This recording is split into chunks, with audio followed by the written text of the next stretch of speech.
I'll be demonstrating how to start Colormatic. It is my October 2013 knit-along pattern. So to begin this, you start with a provisional cast on, which I already have on here. It's done with a waste yarn. You can see here is where I ended with my provisional cast on because I chained a few extra stitches. If you would like a review on the provisional cast on, I refer you to my video of that name. But so to begin our pattern, I have to take my stitches that I provisionally cast on, and I'm going to act as if they are joined in the round. So whenever you join in the round, you take the last cast on stitch that you have, or the last stitch, and you're going to start knitting into the first one. But because this is provisional and it's going to come out, I'm going to start knitting with a different yarn. That is going to be, in this pattern, my color B. Before I join this, the pattern asked me to leave an 80-inch tail. And I'm going to go ahead and wind. In the demonstration, I won't do quite 80 inches, but I usually like to wind it around my fingers. And I do this fancy little step here. I make a little loop. I just folded that over, and I take my little yarn that I wound up, stick it inside that loop, and pull it shut. So that's going to be my tail that I will use later to graft my ends together. Now it's time to start knitting, and anytime you join in the round, you have to make sure that your stitches are not twisted. So what I'm going to do is, with my color B, my pattern directs me to go ahead and to knit that first round. But because we're going to be knitting in the round, we need to place the marker first. And I'm going to go ahead and start knitting with color B. Now you'll notice, because we did a provisional cast on in waste yarn, I'll knit a few stitches here, you'll see that we aren't really connected here. There's no working yarn joining the last cast on with the first one.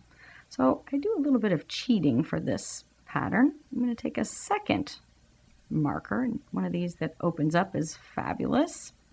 Let's see if I can get that out of the way. I'm going to take and just hook one of those stitches down here from my cast on the extra chain, and I'll hook it down here to maybe my slip knot. It's just going to let us pretend that we're knitting in the round. This is going to serve as like our little connecting piece. So now we truly are joined in the round, and I'm going to go ahead and knit the round.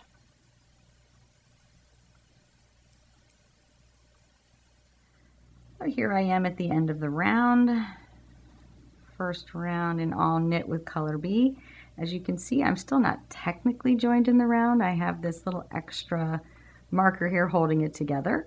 But before I proceed to color round one with color A, I like to put in a lifeline at this point. We are at the end of the project going to be removing this provisional cast on and exposing these live stitches to graft. So if we have a lifeline in place, it makes that removal easier. So I have a threaded tapestry needle with yet another, move that marker out of the way here, with yet another piece of waste yarn. And I'm just going to go through these stitches, drawing my waste yarn through.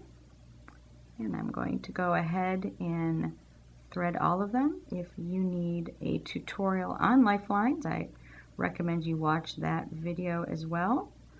I often find it easier. I didn't start there, but if you go onto the cable portion of the needle, it is much easier. So I'll go ahead and thread my lifeline all the way through the round, and then we'll come back. My lifeline is in place. I've got it going through all of the stitches. And now I'm ready to begin round one of the sawtooth stripes. Looking at round one, it says to begin with color A, and for me that's going to be this cream color. But it asks you to slip the first stitch and then knit one, and that is our repeat. Well, because I'm just going to slip the stitch, I'm not using color A exactly yet, so I'm going to slip that first stitch And then into that next stitch that I have to knit, I'm going to drape my yarn over, leaving about a 6-inch tail. So there it is. And draw my yarn through. And now I'm joined in the round. So now I can finish the rest of the round, slip. Make sure you use the working yarn and not the tail. Knit, slip, knit, and then we're going to work that all the way around. Here I am at the last stitch of round 1, so I will knit that stitch. And as you can see, we're still not joined in the round. Move my lifelines apart here. You've got a little marker still holding us together, but because round 1 ended with this yarn, and round 2 has an all knit round in that yarn, so when I go ahead and knit that stitch, tighten up that working yarn there. Now I'm going to knit a couple of stitches, and then we will see that finally, after all of this work, there's my beginning of the round marker, and I can see my working yarn. Let me try to pull it out here so you can see. It is now joined, there we go, right there. It is now joined in the round. So I can remove my little cheater marker that I had in here. And yes, we have so much stuff going on. We've got our lifeline ends, we've got this from our provisional cast on, we've got 2 tails. So I'm going to give you my last little trick.